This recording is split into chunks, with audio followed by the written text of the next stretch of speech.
in the depths of professional wrestling's most hallowed halls, where legends are forged in steel and spectacle, there exists a phenomenon that transcends the very fabric of sports entertainment itself. For over 3 decades, one character has defied mortality, reinvented himself countless times, and carved his name into the tombstone of wrestling history with an unholy permanence. He is the Phenom, the conscience of WWE, the last outlaw. He is the Undertaker. Picture this, a 7-foot titan emerging from darkness, eyes rolled back in his head, immune to pain, seemingly unable to die. This isn't just a wrestler, this is mythology made flesh, a character so compelling that generations of fans have willingly suspended their disbelief to witness something truly extraordinary.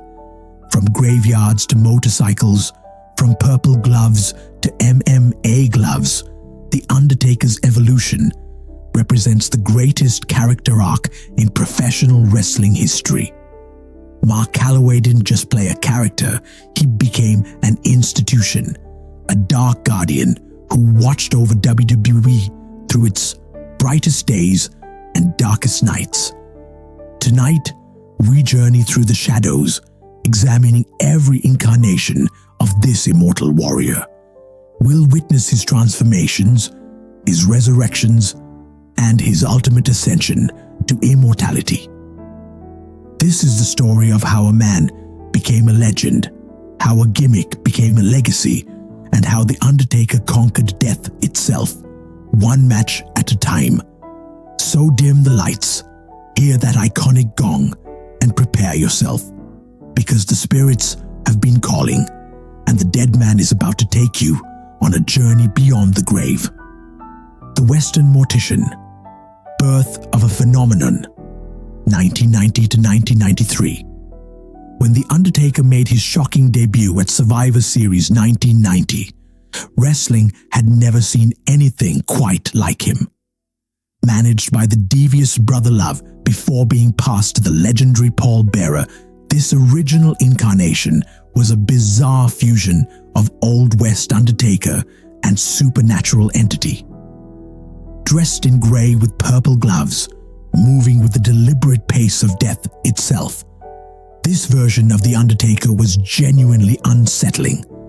His movements were slow and methodical, his expression perpetually blank. His eyes often rolled back to show only whites, a visual that haunted children and adults alike. This wasn't a wrestler pretending to be scary. This was commitment to character that bordered on method acting.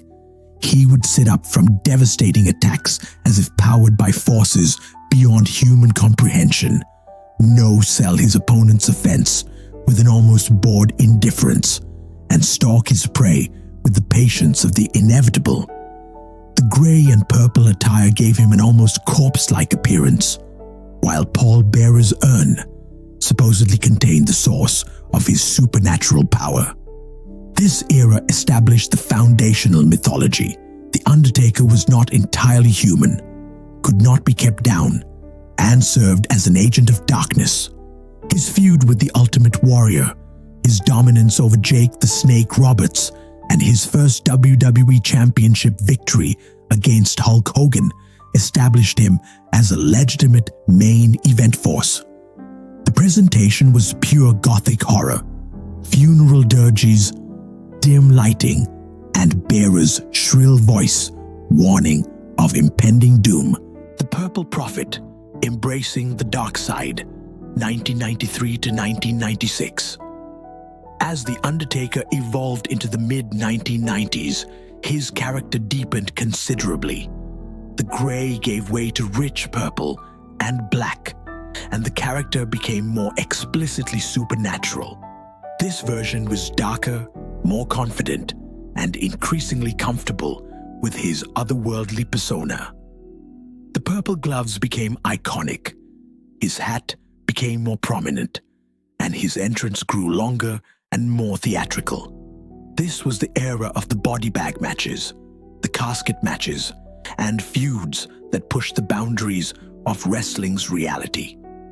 his legendary rivalry with Yokozuna, including their casket match at Royal Rumble 1994, where multiple heels couldn't keep The Undertaker down, showcased his resilience.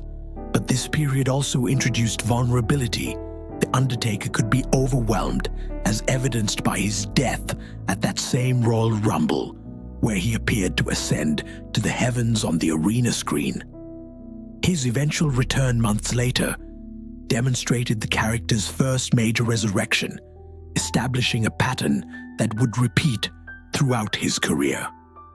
During this purple-clad period, The Undertaker became more vocal, more aggressive, and more willing to show emotion. His feud with Mankind pushed him to new psychological depths, as Mick Foley's deranged character was uniquely equipped to get under the Deadman's skin. The Boiler Room Brawl at SummerSlam 1996 represented wrestling's descent into pure horror cinema. This version of The Undertaker was wrestling's Dark Guardian, protecting WWE from monsters while being somewhat monstrous himself. The Lord of Darkness, Ministry Era, 1998 to 2000.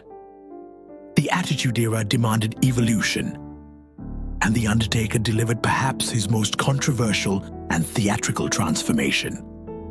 After being burned alive by his brother Kane, The Undertaker returned as the Lord of Darkness, leader of the Ministry of Darkness.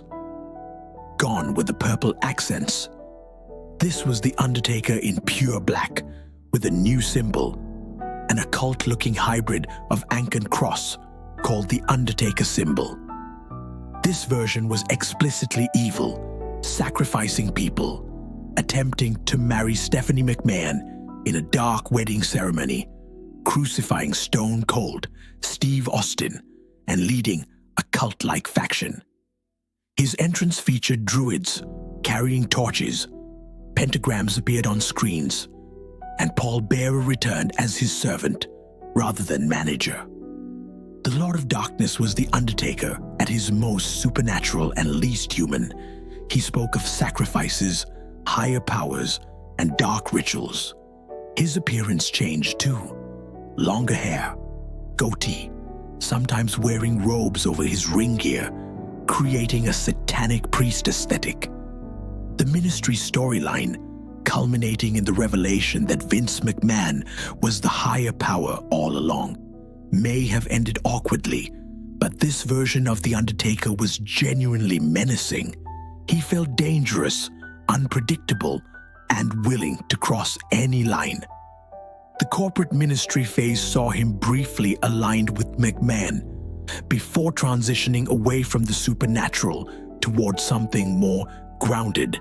This era proved The Undertaker could adapt to wrestling's changing landscape while maintaining his essential mystique. The American Badass, Mortality Made Cool, 2000 to 2003. In one of wrestling's most shocking character transformations, The Undertaker returned at Judgment Day 2000 as something completely different. A tough-talking, motorcycle-riding badass version of himself. Gone with the supernatural elements, the slow walk, the druids, and the darkness.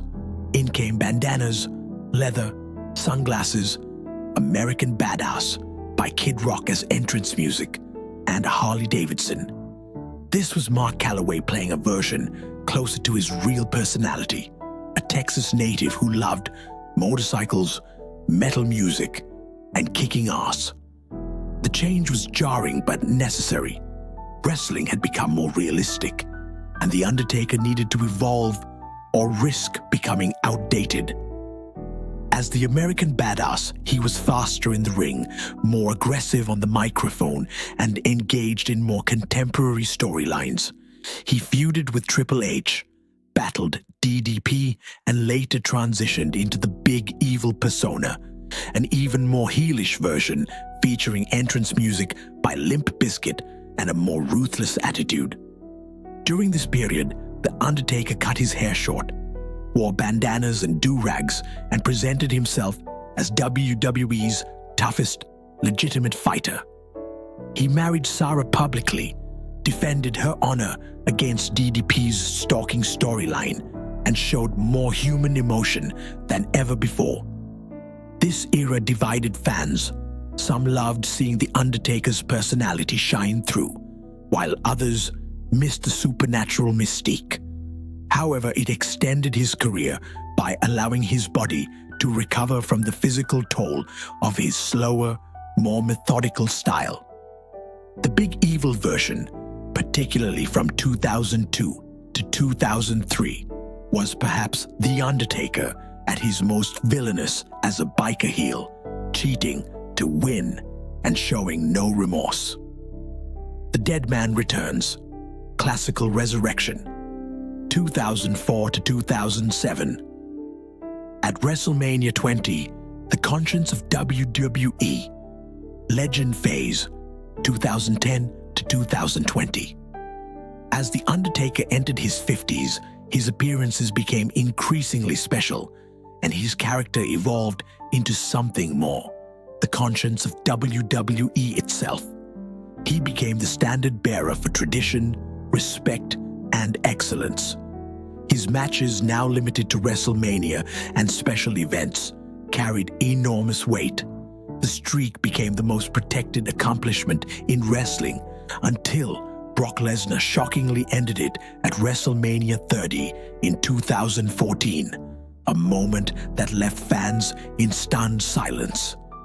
The loss of the streak transformed The Undertaker once more.